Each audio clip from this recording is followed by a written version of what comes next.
바이든 미국 대통령이 현지 시각으로 내일 문재인 대통령이 참석한 가운데 한국전 참전용사에게 명예훈장을 수여합니다. 이번 명예훈장은 미국 국방성이 미국 의회의 이름으로 주는 훈장으로 미 군인이 받을 수 있는 최고의 무공 훈장입니다. 훈장을 받는 94 육군대령 레이프 퍼켓 주니어는 1950년 11월 중공군과의 전투에서 중대가 공격을 받자 직접 적들의 주의를 분산시키며 고지 점령에 성공합니다. 퍼켓은 이 과정에서 수류탄 파편을 맞고 크게 다쳐 부하들에게 자신을 남기고 대피할 것을 명령했지만 부대원들은 명령을 거부하고 그를 구했습니다. 용산전쟁 기념관에는 6.25 전쟁 21개 참전국에 감사하는 대한민국 국민들의 마음을 담아 설치한 조형물이 있습니다. 살아남은 우리는 자라며 늙겠지만 그대들은 늙지 않고 자라갈지니 나아가 그대들을 늙게 못하고 세월도 그대들을 비난하지 못할지어다. 태양이 질 때와 아침에 다시 해가 뜰 때 우리는 그대들을 기억하리라. 호주 기념비에 적힌 말입니다. 뜨거운 이슈, 따뜻한 사람, 5월 20일 김혜빈의 이슈앤피플 시작합니다.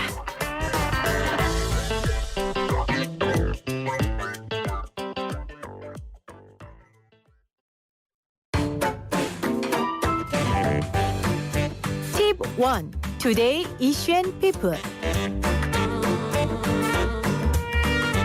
팁 1. Today 이슈앤피플이 픽한 오늘의 이슈와 피플을 전해드립니다. 먼저 오늘의 이슈입니다. 미국 동부해안 석유 공급의 45%를 공급하는 미국 최대 송유관 회사 콜로니얼 파이프라인이 있습니다. 이 회사가 지난 7일 사이버 공격을 당했는데요. 이를 해결하기 위해 공격한 해커들에게 회사가 약 50억 원을 지급한 것으로 나타났습니다. 동유럽에 기반을 둔 것으로 추정되는 다크사이드라는 해커 집단이 랜섬웨어를 활용해 공격한 건데요. 이 랜섬웨어 해킹은 기업이나 개인의 컴퓨터 시스템 등에 침입해서 파일을 암호화한 뒤 인질로 삼는 거예요. 그리고 이를 풀어주는 대가로 금전을 요구하는 수법입니다. 물론 이런 경우 수사당국은 몸값을 지불하지 말라고 하죠. 하지만 피해 기업이나 개인들로서는 컴퓨터 활용 중단에 따른 피해가 훨씬 크기 때문에 돈을 지급하는 경우가 훨씬 많다고 합니다. 이번에 조지퍼 블런트라는 이 최고 경영자도 매우 논란이 많은 결정이란 건 잘 알고 있지만 이 나라를 위해 해야 할 올바른 일이었다라고 말하기도 했습니다. 두 번째 이슈입니다. 서울시가 한강공원을 금주구역으로 지정하는 방안을 검토하고 있다고 밝혀 논란이 뜨겁습니다. 최근 한강에서 일어난 대학생 실종 사건이나 코로나 변이 바이러스의 재확산 위험 때문인데요. 시민들의 찬반 의견은 분분합니다. 오세훈 서울시장은 사회에 뿌리내린 음주문화라는 게 있는데 당장 시행에 옮길 수는 없다면서 공론화를 위한 캠페인 필요성을 언급하기도 했습니다. 오늘 소개해드린 이 두 가지 이슈는 딱 잘라 의견을 말하기엔 좀 애매한 것들이었네요.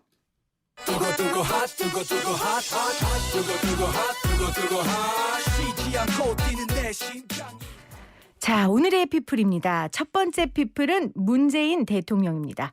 한미 정상회담을 앞둔 문재인 대통령이 오늘 새벽 미국 워싱턴에 도착해 3박 4일간의 일정에 들어갔습니다.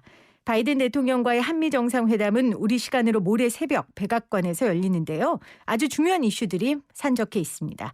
코로나19 극복을 위한 방역과 백신 협력, 또 경제 협력과 한반도 비핵화를 위한 대북 정책 등입니다.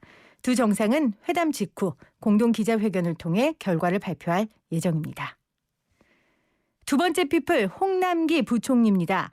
정부가 부동산 투기 의혹과 관련해 LH 직원과 공무원, 이들의 친인척 등 25명의 불법 행위 의심 사례를 확인해 경찰에 수사 의뢰했습니다. 홍남기 부총리 겸 기획재정부 장관은 오늘 있었던 부동산 시장 점검 관계 장관 회의에서 북시흥 농협 등 4개 지점 현장 조사 결과 미공개 정보 활용과 농지법 위반 의심 사례 등이 확인됐다고 밝혔는데요. 이와 함께 투기 재발 방지 대책을 LH에 더 엄격하게 적용하고 LH 임직원의 퇴직 후 취업 제한 대상을 확대하는 방안을 검토하겠다고 말했습니다. 자, 마지막 피플 방탄소년단과 퀸입니다. 방탄소년단이 공개한 두 번째 싱글 버터의 뮤직비디오 티저 영상을 두고 영국 밴드 퀸이 소환됐습니다. 이 티저 영상 초반에 나오는 음악이 퀸의 명곡 Another One Bites the Dust 도입부의 베이스 리듬과 상당히 닮았다는 건데요. 방탄소년단이 이 곡을 샘플링한 게 아니냐라는 추측이 나오고 있습니다. 퀸 또한 트위터를 통해 준비됐냐라는 말을 남기며 해시태그로 방탄소년단의 버터를 언급해 두 팀의 협업을 암시했습니다. 지금까지 T1 투데이 이슈 앤 피플이 픽한 오늘의 이슈와 피플이었습니다. 자, 노래 한 곡 듣고 올까요? 퀸의 Another One Bites the Dust.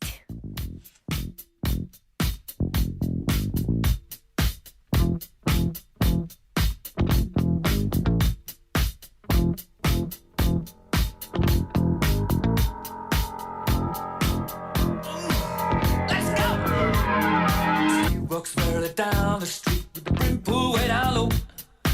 Ain't no sound but the sound of his feet. Machine guns ready to go. Are you ready? Hey, are you ready for this? Are you hanging on the edge of your seat? Out of the doorway, the bullets rip. To the sound of the beat, yeah. Another one bites the dust. Another one bites the dust. And another one gone, and another one gone. Another one bites the dust, yeah. Hey, we're gonna get you too. Another one bites the dust.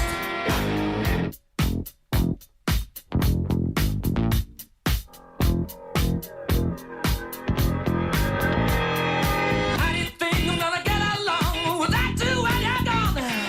You took me for everything that I had and kicked me out of my own.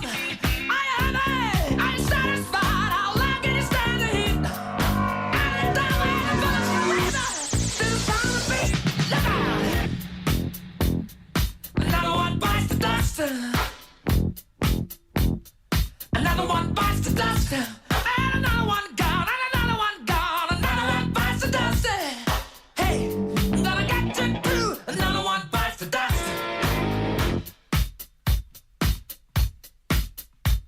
Hey!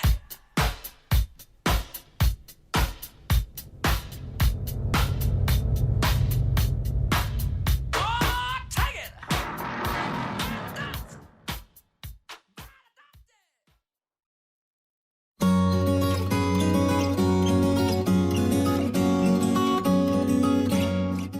놓치면 안 되는 최신 시사 상식. YTN 라디오 톡톡 뉴스와 상식. 김혜민의 이슈 앤 피플 하루 이슈를 키워드로 정리해 보겠습니다. 톡톡 뉴스와 상식, 오늘도 상식 전해주는 동네형 상식형 나오셨어요. 어서 오세요. 안녕하세요. 톡톡 튀는 이슈를 쏙쏙 전해드릴 상식 전해드리는 동네형 상식형입니다. 좋을 텐데 오늘도 잘 들어줘요. 근데 저는 동네 아무리 돌아다녀봐도 우리 네. 상식이 형처럼 잘생기고 멋있고 똑똑하고 이렇게 상식까지 전해주는 형은 단 한 번도 만난 적이 없어요. 그렇죠. 어디 저도 가면 만날 수 있어요? 이런 좋은 프로그램 만난 거 처음입니다. 우린 인연인가 봐요. 그런가 봐요. 우린 참 잘 어울려요. 그런가 봐요. 네. 네, 자, 톡톡 이슈와 상식에서만 만날 수 있는 동네형 상식이 형입니다. 오늘은 어떤 주제 가져오셨어요? 오늘은 스마트폰에 대해서 설명을 좀 드릴까 해요. 스마트폰. 네. 저는 똑똑한 상식이 형은 아닌데 똑똑한 폴은 누군지 모르는데요. 농담도 잘하셔. 네, 폴 사람 이름이 아니고요. POLE 폴입니다. 네. 그러니까 스마트폰은 똑똑한 막대기 혹은 똑똑한 기둥 뭐 이런 의미가 될 텐데 이게 어떤 거냐면요. 쉽게 얘기해서 다기능 가로등이다. 오. 이렇게 생각을 하시면 쉽습니다. 우리가 왜 길을 걸어가다 보면 참 많은 기둥들을 볼 수 있잖아요. 뭐 가로등도 있고요. 신호등도 있죠. 그리고 또 CCTV 설치하기 위해서 세워둔 기둥들도 있습니다. 안심 귀가벨을 설치해둔 것도 있고요. 네. 다 중요한 기능을 하는 것들인데 이게 다 따로 있다 보니까 뭐 미관상도 좋지 않고 또 때로는 그로 인한 불편도 생기잖아요. 그래서 이것들을 하나로 합치게 된 겁니다. 아, 그러니까 가로등, CCTV, 비상벨 뭐 이런 것들을 한 기둥 안에 다 합쳐놨다는 거죠? 그렇죠. 뭐 참 좋은 건데 설치가 될 예정이에요? 아니면 이미 설치가 된 거예요? 일부 설치가 돼 있습니다. 지난 3월까지 작년부터 시작해서 지난 3월까지 서울시가 총 6곳에 위치해 26개의 스마트폰을 설치를 했는데요. 뭐 가로등 CCTV 역할은 당연하고요. 급한 분들을 위해서 어느 곳에 가면 스마트폰 무선 충전도 충전도 가능하도록 되어 있고요. 또 공공 와이파이를 뿌려주는 와. 그런 기능도 하고 있습니다. 말씀하신 비상벨도 당연히 또 달려 있고요. 그리고 인근 관광지 정보 등을 알 수 있는 QR코드 같은 것들도 부착이 돼 있습니다. 현대인에게 필요한 모든 거, 뭐 무선 충전, 와이파이, 뭐 비상벨까지 진짜 똑똑한데요? 현대인들을 위한 그런 모든 것들도 있고요. 미래인들을 위한 것들도 있습니다. 어떤 거예요? 올 하반기부터는 스마트폰 기능 고도화 시범 사업을 추진하게 되는데 방금 말씀드린 그런 기능들 외에 전기차나 드론의 배터리를 충전할 수 있도록 충전 기능도 넣겠다고 지금 한 상태입니다.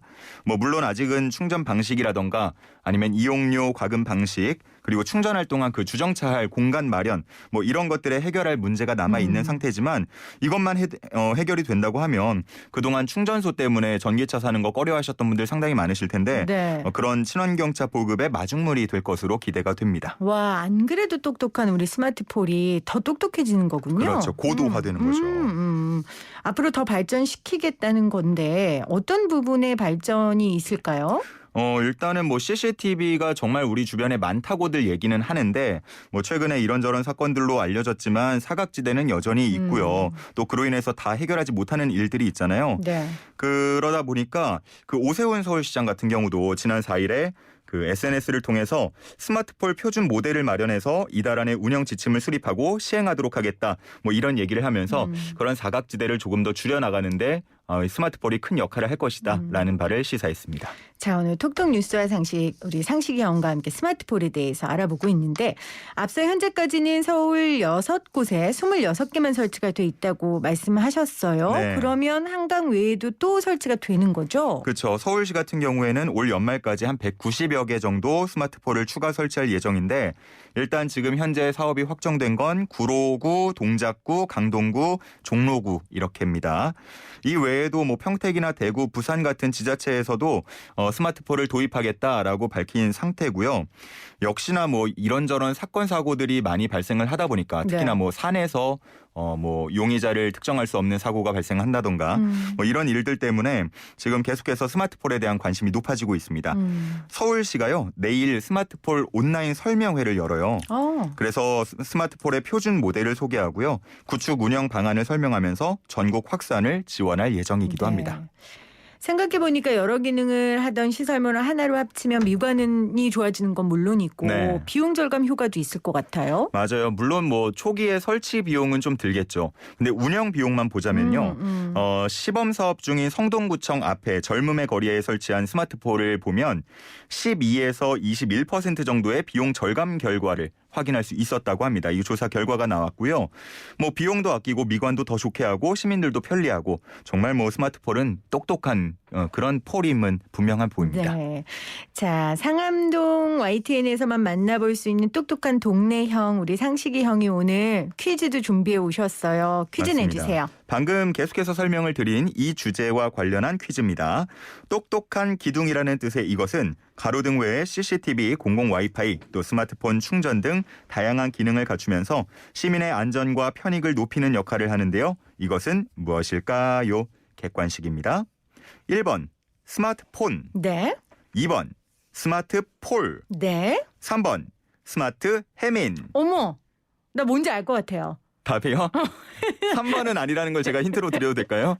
여러분, 사실과 진실을 잘 구별하셔야 됩니다. 답은 사실이지만 제 마음을 움직일 수 있는 건 진실이라는 거. 그래서 그 마음속의 답은 몇 번이죠? 아유, 제입을 어떻게 얘기해요. 자, 1번 스마트폰, 2번 스마트폴, 3번 스마트 해민. 정답 아시는 분 단문 50원, 장문 100원의 유료 문자 샵 0945 우물정 0945로 보내주시면 됩니다. 자, 오늘도 톡톡 뉴스와 상식, 상식이 형과 함께했습니다. 고맙습니다. 고맙습니다.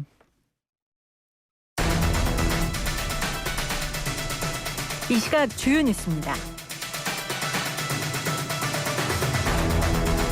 국민의힘 나경원 전 의원이 경륜과 패기를 넘어선 지혜와 정치력으로 정권교체의 꿈을 이루겠다며 당대표의 출마를 공식 선언했습니다.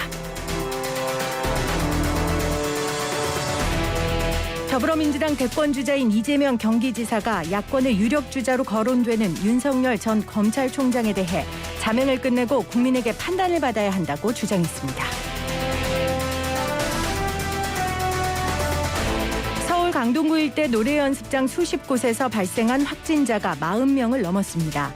강원도 원주시 유흥주점과 관련한 확진자도 크게 느는 등 전국 곳곳에서 집단 감염이 이어지고 있는데 때이른 무더위와 잦은 비로 인한 에어컨 사용이 방역의 변수로 떠올랐습니다.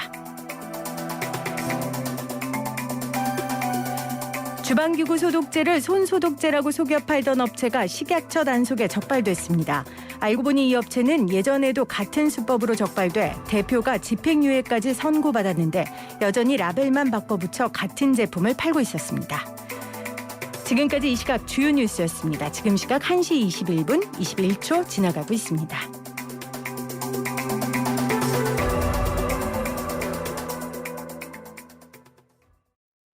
Let's celebrate, celebrate good times, come on now.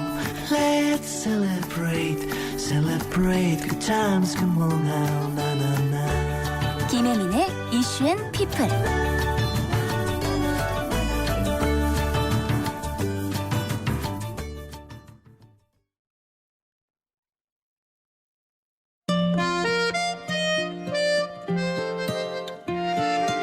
네, 이슈가 만난 피플 오늘은 좀 무거운 이슈로 한 분을 모셨습니다.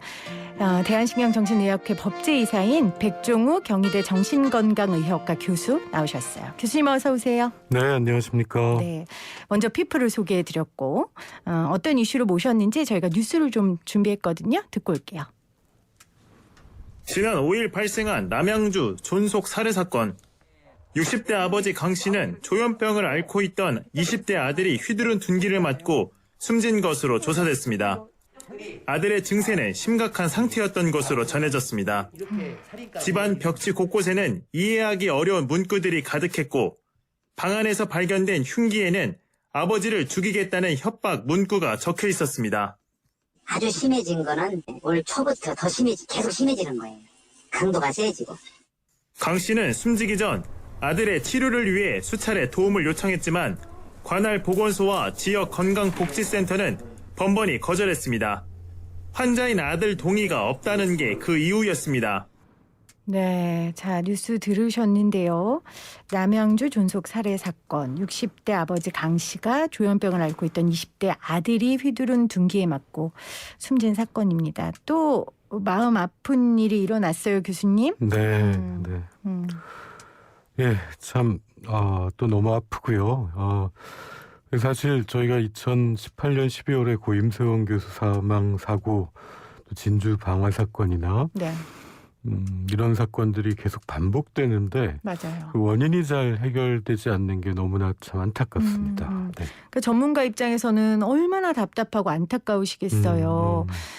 그래서 그런지 이번 사건 있고 바로 발빠르게 긴급 온라인 설명회를 하셨어요. 네. 이유가 뭘까요? 이런 일이 생겼을 때 국민들이 분노하는 건 너무 당연합니다. 근데 그 화살이 이제 조현병 환자에게 가는 경우가 있거든요. 근데 사실 이게 이제 나쁜 사람이 아니라 사실은 아픈 사람인데 우리 사회가 좀 더 이런 일을 예방하기 위한 생산적 논의가 필요하다고 생각해서 설명회를 가졌습니다. 사실 여러분 임세원 교수의 이름 석자를 YTN 라디오 통해 굉장히 많이 들으셨을 겁니다. 조현병 환자에게 이제 살해를 당하셨고 그 고인과 친구들, 즉 백종원 교수가 대표적인 친구인데요. 그 친구들이 이 사건에 대해 너무 마음 아파했지만 그렇다고 이 사건 때문에 마음 아픈 환자들이 편견 때문에 치료를 못 받고 숨으면 더 상황이 악화된다는 걸 더 알리고 지금 그 애쓰고 노력하고 있는 가운데 있거든요. 근데 지금 또 이런 일이 일어난 거예요. 네. 정신질환자들이 다 범죄자가 되는 것도 아니고 그들이 범죄자인 건 아니잖아요. 사실 일반인 대비 범죄 비율은 더 낮습니다. 근데 이제 이렇게 급성기의 환청이나 망상에 휘둘릴 때의 위험성, 그럴 때 강력 범죄는 높은 게 사실이기 때문에 네. 국민의 안전을 위한 대책은 필요합니다. 그래서 치료와 관리가 굉장히 중요한 건데 네, 네. 좀 오늘 그런 이야기를 좀 해보려고 합니다. 먼저 이 사건을 조금 더 이야기를 해보면 이제 안타까운 게 아버지가 생명의 위협을 받고 신고를 해서 경찰이 왔단 말이에요. 네. 근데 경찰이 아버지와 그냥 잠시 싸웠다는 말 한마디로 그냥 돌아간 겁니다. 예, 그게 이제 2021년 올해 4월 5일 날 아버님이 이제 사설 구급대 이송단을 부르고 네. 경찰까지 불러서 이제 준비를 다 하신 거죠. 그래서 왜냐하면 이제 위협을 받고 있었고 나중에 메모들에도 보면은 굉장히 좀 심각한 네.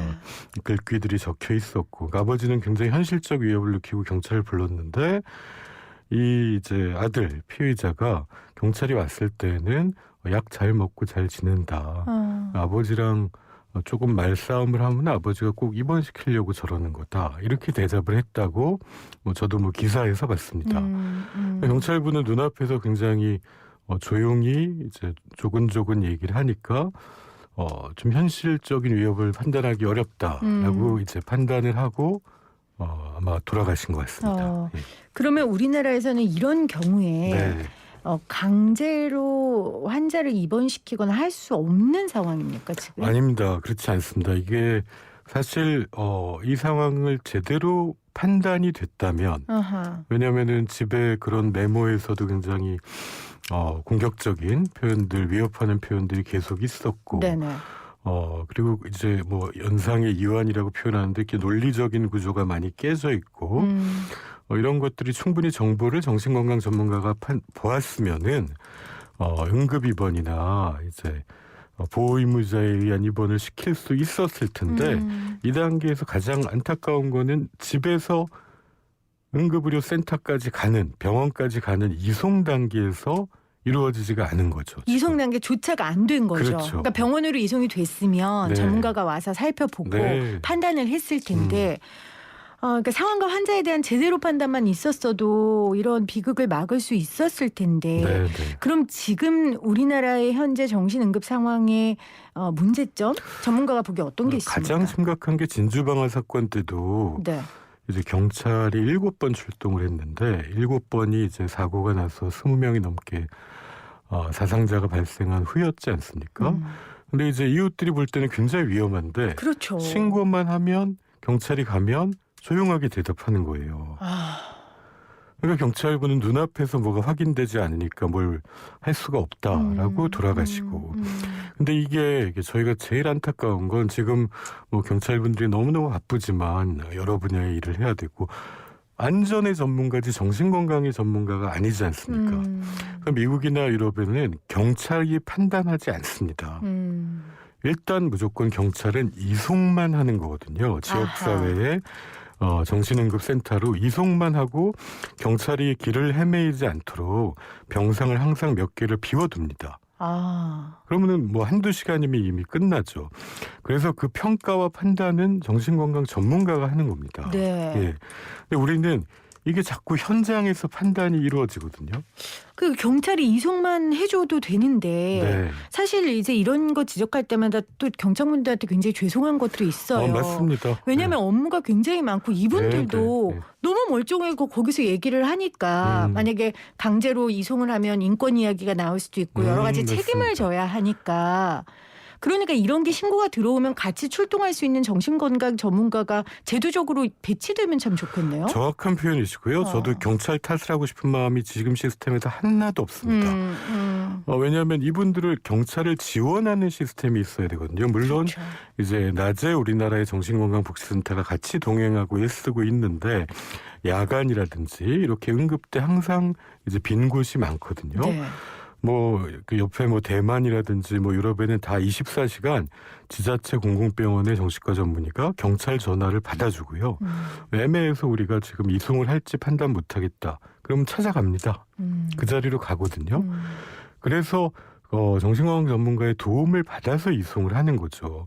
근데 우리는 이게 없으니까 경찰분들은 인권 시비에 휘말려서 소송당하고 징계받고 그러니까 이 시스템은 경찰도 힘들고 본인, 당사자, 가족 다 힘들고 국민의 안전을 위협받는 정말 후진적인 시스템입니다. 또 이런 일들이 얼마나 더 일어나야 이 제도가 바뀔까요? 정말 안타까운 마음인데 네. 오늘 이슈가 만난 피플 지난 5일 발생한 남양주 존속 살해 사건 그 60대 아버지 강 씨가 조현병을 앓고 있던 20대 아들이 휘두른 둔기를 맞고 숨진 사건과 관련해서 대한신경정신의학회 법제이사인 백종훈 경희대 교수와 함께 이야기를 나누고 있습니다. 좀 전문적인 대안에 대한 이야기를 좀 들어보고 싶어요. 그래서 네네. 교수님께서 외래치료 명령제 그리고 응급개입제가 굉장히 절실하다 주장하셨어요. 이게 뭡니까?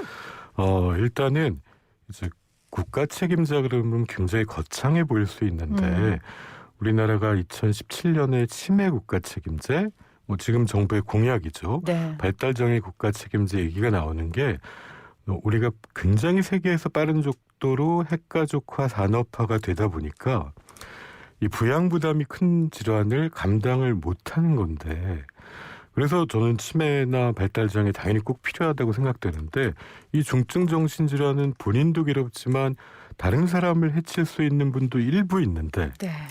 여기에 대한 국가 책임이 미비한데 첫 번째는 최소한 공공 이송. 대개의 나라들은 이런 정신응급 상황이 지역사회에서 발생했을 때 경찰의 출동을 의무화하고 있습니다. 100% 아하. 출동해야 됩니다. 아하. 지금처럼 우리나라처럼 60%를 사설 구급대와 가족에게 맡기는 것도 더 이상 이제 지탱하지 못하는 거죠. 근데 이제 1인 가구가 늘고 가족이 감당을 못하니까 이 대개의 아버지 어머니들은 연로하시고 진주방화 사건도 형이 입원시키려고 그렇게 쓰다가 응급입원, 행정입원, 가족에 의한 입원 다 막히고 결국 사고가 났고 네. 이번에도 아버지는 최선의 노력을 다했는데 결국 이런 비극적인 일이 반복되는 게 지금 매년 발생하는데 뭐 다행스럽게 이제 고 임세원 교수 사고 이후에 임세원 법으로 네. 정신응급센터에 대한 법은 통과가 됐습니다. 그래서 올해 예산이 확보돼서 좀 생길 수 있을 것 같고요. 근데 반면에 이제 지역사회에서 경찰의 대응에 대해서는 아직 애매한 점들이 너무 많기 때문에 이게 결국 가족이 알아서 해야 되는데 가족이 잘못 판단하면 그 피해를 가족이 받고 국민이 받는 그렇죠. 뭐 이런 상황입니다. 지금 백 교수가 아주 크게 주장하는 건 바로 이 중증 정신질환자들을 국가가 책임져 줘야 네, 된다라는 거예요. 이게 개인이 가족이 감당하기에는 너무 힘든 일이기 때문에 이걸 개인의 책임과 의무로만 놓는 건 국가의 책임이 아닌 거죠. 네, 국가의 네. 존재 의미가 없는 거고요. 그래서 사실 우리 백 교수 같은 전문가들이 굉장히 오랜 시간 이걸 지금 주장하고 있습니다. 사법 입원제도 네네. 이게 어떤 걸까요? 그러니까 결국 이게 우리가 감염병을 생각하면 이제 좀 쉽습니다. 코로나 걸리면은 치료 받아야 되죠. 그렇죠. 아니면 행정명령도 하지 않습니까? 똑같습니다. 왜냐하면은 감염병도 다른 사람에게 위험을 줄 수 있고요. 이제 조현병이나 중증 정신질환도 이제 어떤 시기에는 나와 남에게 피해를 줄 수 있기 때문에 때로는 이제 병을 인식하지 못할 때에는 이게 입원을 한다든지 치료를 꼭 받아야 되는 게 본인의 자율성에 반대될 수도 있는 거죠. 그렇겠죠. 그럼 이거 누가 결정합니까? 이전에는 부모가 결정하면 됐거든요. 네. 이제는 사회가 결정해줘야 이분들의 인권도 보장하고 또 사실 이거는 질환입니다. 뭐 조기에 치료받고 치료가 유지되면 얼마든지 지역사회에서 우리 이웃으로 건강하게 살 수 있는 분들을 우리가 방치하고 몇 년 동안 악화된 다음에 이 사고로 누가 다쳤을 때만 쳐다봐가지고 편견만 악화되고 또 이분들은 숨게 되는 모두가 위험해지는 악순환에 빠지지 않는 제도적 보완이 필요하다고 생각합니다. 교수님 이야기 들어보니까 네. 근데 이런 생각도 들어요.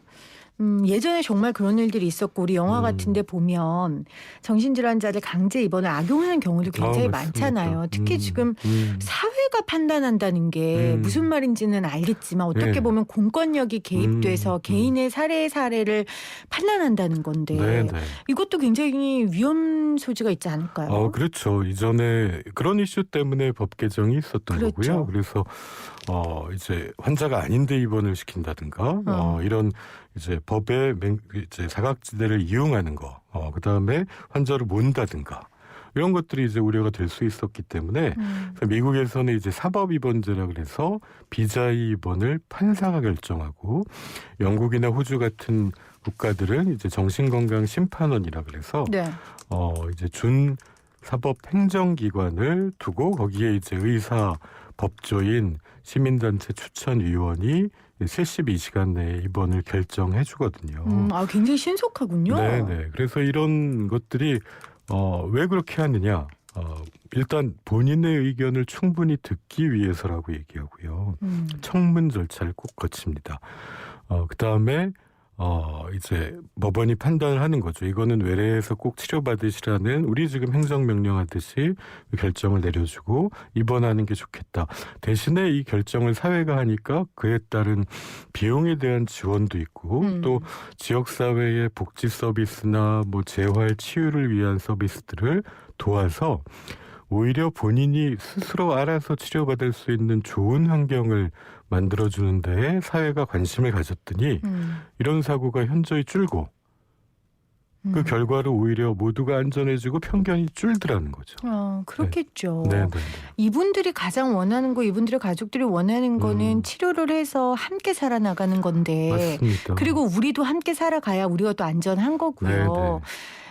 근데 말씀 중에 판사나 정신건강 심판원이 개입하고 심판한다고 하셨는데 아까 72시간이라고 하셨지만 우리나라가 만약에 이런 판사가 판단한다면 저는 너무 오래 걸릴 것 같다는 생각이 들거든요. 절차의 간소성이 굉장히 중요하잖아요. 그게 이제 법원이 결정하는 거에서 네. 우리나라는 이제 판사 정원제가 또 있어서 어려움이 있는데 대신 이런 제도가 만들어지기만 해도 비자의 입원이 굉장히 줍니다.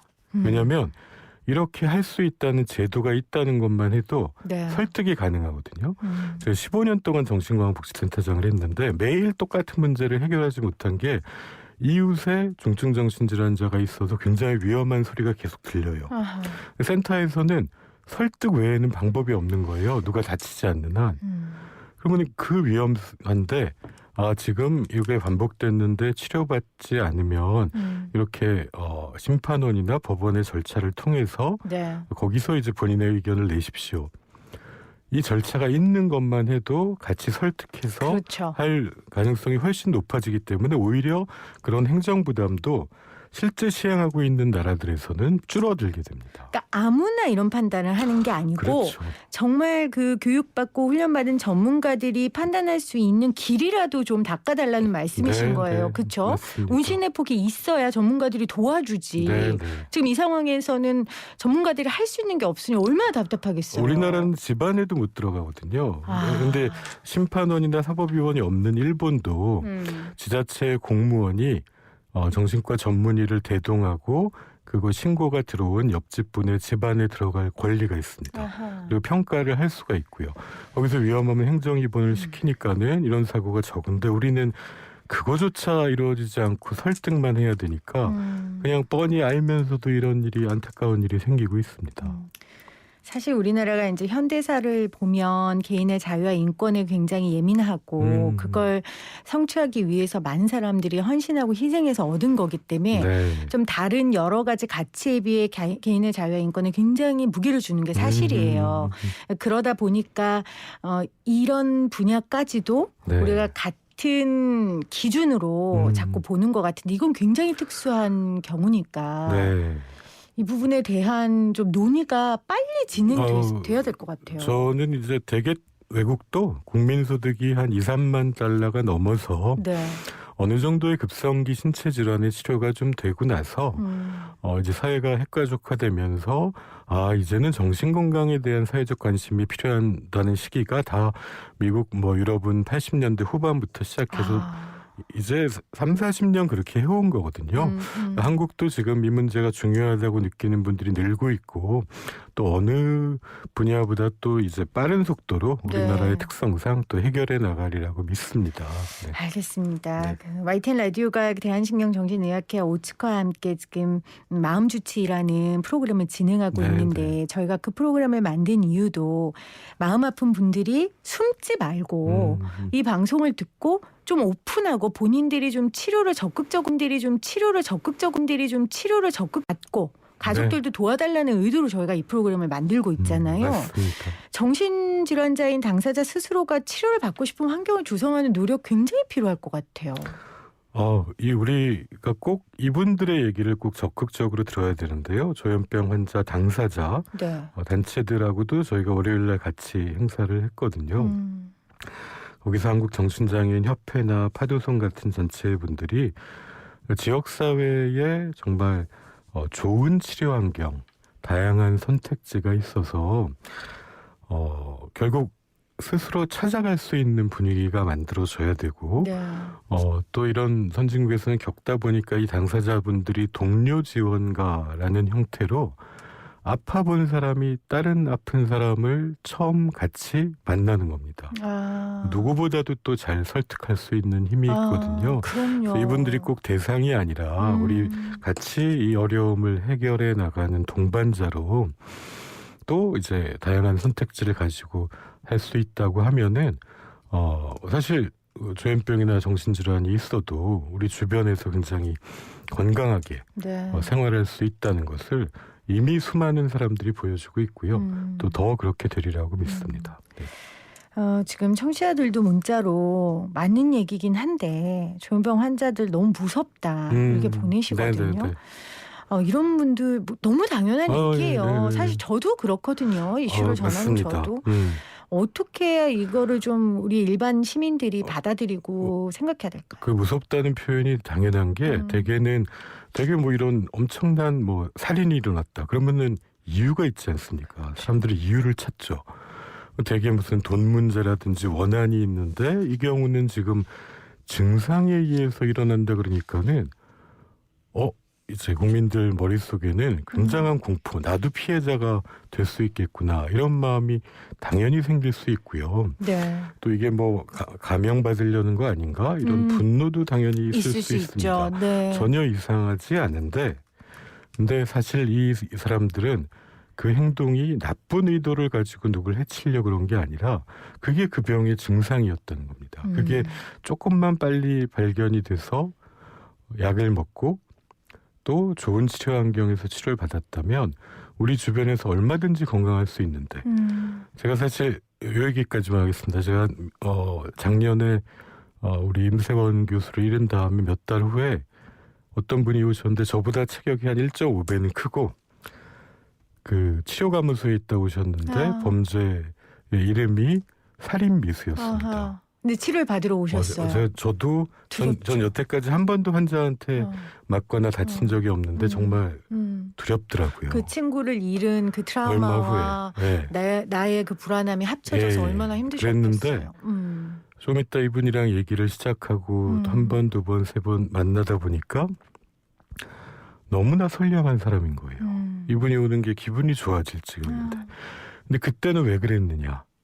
어머니가 암 치료를 받으면서 아버지가 따라갔다가 이제 처음 치료가 중단되고 한 달 만에 재발했는데 아무도 없으니까 그러다 그 사단이 일어났던 거거든요. 그래서 우리가 이 한 사람이 정말 선량하고 희망이 보이는 젊은 청년이냐 어느 날 갑자기 살인자가 될 수 있느냐에는 그 작은 시스템의 차이구나. 지금 뭐 2년 가까이 너무나 건강하게 잘 다니고 있습니다. 네. 우리가 이런 아픈 사람들을 나쁜 사람으로 몰지 않고 이 편견을 줄이는 제일 좋은 거는 이분들과 접촉해보면 두려움이 줍니다. 무서운 사람들이 아니고요. 오히려 일반인보다 더 선량한 분입니다. 근데 이 시스템이 없을 때 10,000명의 환자에 1명의 이런 일만 생겨도 모두가 비난받는 안타까운 일이 생기는 것 같습니다. 원래 조현병이라고 부르기 전에 정신분열병이라고 불렀죠. 근데 그걸 조현병으로 바꾼 게 잘 조율하면 맞나요? 예, 정신분열병으로 인한 좀 말이 무섭지 않습니까? 네. 편견을 줄이려고 했는데 이게 이름만 바꾸면 뭐하냐. 시스템이 안 바뀌니까 이제 조현병이 더 무섭다. 뭐 이런 그렇구나. 얘기를 듣고 있으니. 그러니까 조현병의 원래 의미 자체가 이렇게 잘 조율하면 된다는 것처럼 그럼요. 적합한 치료를 받으면 얼마든지 함께 살아나갈 수 있다라는 뜻을 담은 거였는데 이게 안 되니까 이 이름이 다시 제2의 제3의 공포의 대명사가 돼버린 거예요. 맞습니다. 아까 교수님이 작은 시스템의 차이다. 선량한 청년을 살인자로 만드는 것. 작은 시스템입니다. 정말 이 작은 시스템의 변화 바꿔주실 수 있는 분들은 이 방송 듣고 제발 바꿔주시고 또 정신질환으로 고통받고 있는 분들 있다면 아주 작은 변화 용기를 내서 전문가를 찾아가는 그 작은 발걸음 하나가 또 본인의 인생을 바꿀 수 있으니까요. 네. 꼭 그런 개인의 노력도 함께 해주셨으면 좋겠습니다. 자, 끝으로 교수님 한 말씀 해주신다면요. 이 조현병이 100명 중에 1명 있거든요. 그럼 4인 가족으로 따지면 25가구 중에 하나죠. 그렇네요. 아파트 한 채가 있으면은 우리 이웃에 있을 수 있습니다. 네네. 네. 당연히 무서울 수 있습니다. 근데 이 과정을 이분들이 제대로 치료받고 치유받을 수 있는 환경만 있다면 분명히 달라질 수 있고 그런 걸 증거하는 수많은 또 분들이 있거든요. 네, 거기에 이 변화에 함께 해주시면 감사하겠습니다. 알겠습니다. 자, 오늘 이슈가 만난 피플 백종우 경희대 정신건강의학과 교수와 함께했습니다. 교수님 고맙습니다. 네, 감사합니다.